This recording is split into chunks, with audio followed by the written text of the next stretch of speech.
Olá, tudo bem? Agora que você está conhecendo um pouco mais da ciência da mecânica quântica, deve ter percebido que já existe um novo paralelo entre ciência, religião e espiritualidade. Você é um só com o universo. Sabendo disso, você precisa assumir o compromisso consigo mesmo de que pode mudar seu próprio destino e não ficar à mercê do acaso ou culpando os outros por seu eventual insucesso pessoal. Para lhe ajudar neste convencimento interior, vou publicar alguns artigos que são corroborados pelos audiolivros que já publiquei em meu canal. Ouça com atenção o texto a seguir. 5 conceitos para você começar a entender a mecânica quântica. A mecânica quântica é o ramo da física que estuda os objetos em escala muito pequenas. E a física moderna é dominada pelos seus conceitos. Durante o século passado, o mundo físico era explicado de acordo com os princípios da mecânica clássica ou newtoniana. No entanto, no final do século, essa mecânica já não era suficiente para explicar alguns questionamentos que começaram a aparecer. Por isso, foram desenvolvidas as teorias da relatividade e da mecânica quântica. A relatividade é a teoria que descreve a física de objetos muito maciços e de alta velocidade, enquanto a mecânica quântica, ou física quântica, estuda a física de objetos muito pequenos, o mundo subatômico. Muitas das equações da mecânica clássica, que descrevem como as coisas se movem em tamanhos e velocidades no nosso cotidiano, deixam de ser úteis na escala de átomos e elétrons, que agora pode ser explicada pelos princípios da mecânica quântica. 1.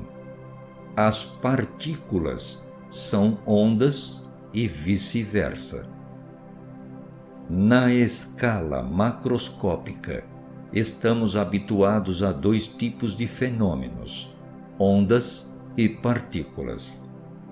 As partículas ocupam determinado lugar no espaço, transportando massa e energia à medida que se movem.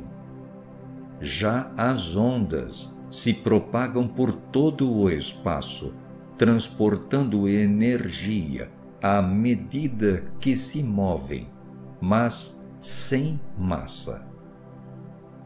Quando as partículas colidem, elas assumem trajetórias definidas que podem ser calculadas por meio das leis de movimento de Newton.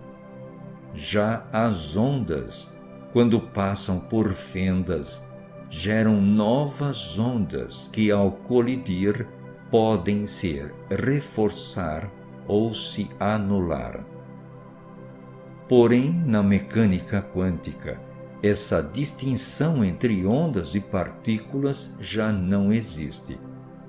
Os objetos que normalmente vemos como partículas, como os elétrons, podem comportar-se como ondas em certas situações, enquanto objetos que normalmente pensamos como ondas, como a luz, podem comportar-se como partículas. Assim, os elétrons podem criar padrões de difração de onda ao passar por fendas estreitas, assim como as ondas surgem em um lago quando jogamos uma pedra na água.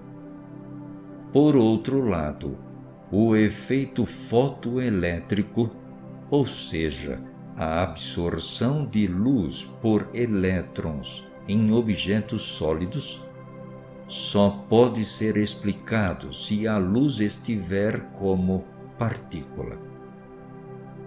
Tais ideias levaram de Broglie a concluir que todas as entidades tinham aspectos de onda e de partículas, e que diferentes aspectos eram manifestados de acordo com o tipo de processo submetido.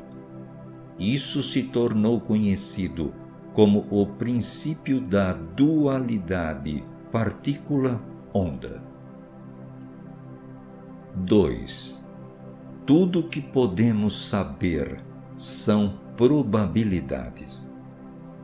Quando os físicos usam a mecânica quântica para prever os resultados de uma experiência, a única coisa que podem prever é a probabilidade de detectar um dos possíveis resultados.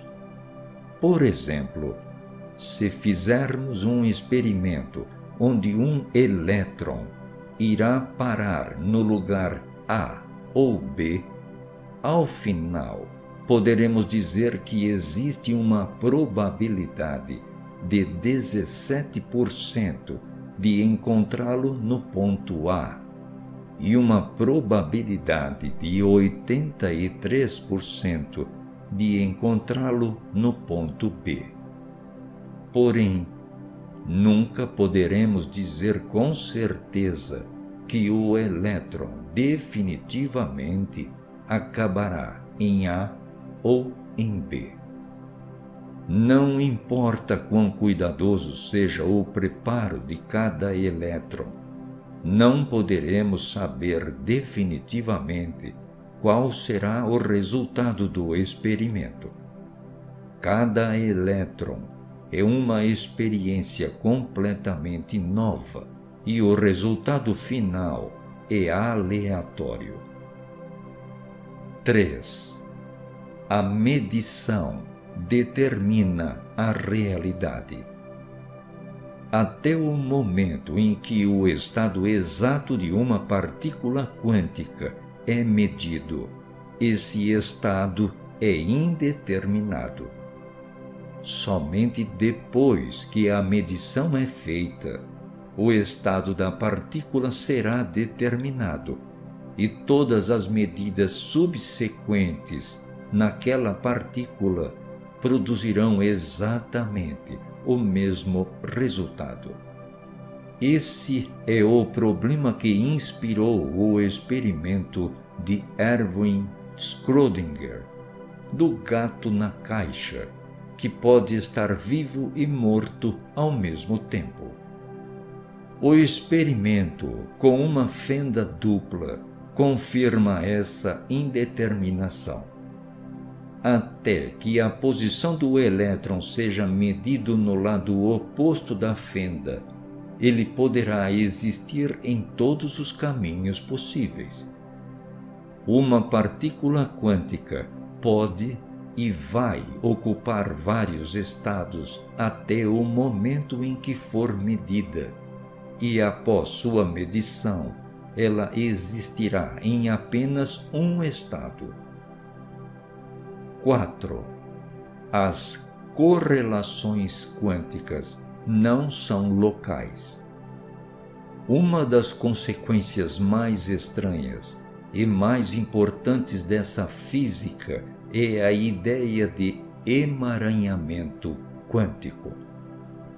Quando duas partículas quânticas interagem, seus estados irão depender um do outro, independentemente de quão distantes estejam. Você pode segurar uma partícula no Brasil e enviar a outra para Portugal e depois medi-las simultaneamente. o resultado da medição no Brasil determinará o resultado da medida em Portugal e vice-versa. A correlação entre esses estados não pode ser descrita por qualquer teoria local, na qual as partículas possuem estados definidos. Esses estados são indeterminados até o instante em que um é medido. Porém, no momento em que os estados de ambos forem determinados, não importa o quão distante eles estejam. Isso foi confirmado experimentalmente dezenas de vezes ao longo dos últimos 30 anos, com átomos pares, e cada nova experiência reforçou essa teoria. Apesar da medida em Portugal determinar o estado de uma partícula no Brasil, o resultado de cada medida será completamente aleatório. Não há como manipular a partícula portuguesa para produzir um resultado específico no Brasil. A correlação entre as medidas só será evidente após a ação, quando os dois resultados forem comparados, e esse processo deve ocorrer em velocidades mais lentas do que a da luz. 5. A física quântica é real. Apesar da mecânica quântica ter muitos recursos que desafiam nossa intuição clássica, como os estados indeterminados, medidas probabilísticas e efeitos não locais, ela ainda está sujeita a regras.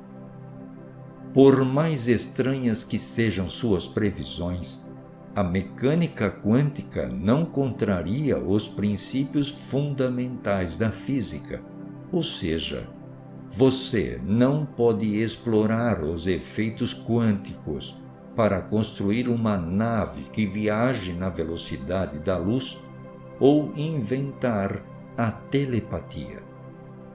A mecânica quântica é uma ciência matemática rigorosa e precisa, e todo o efeito que você ouve sobre ela é real e confirmado por experiências.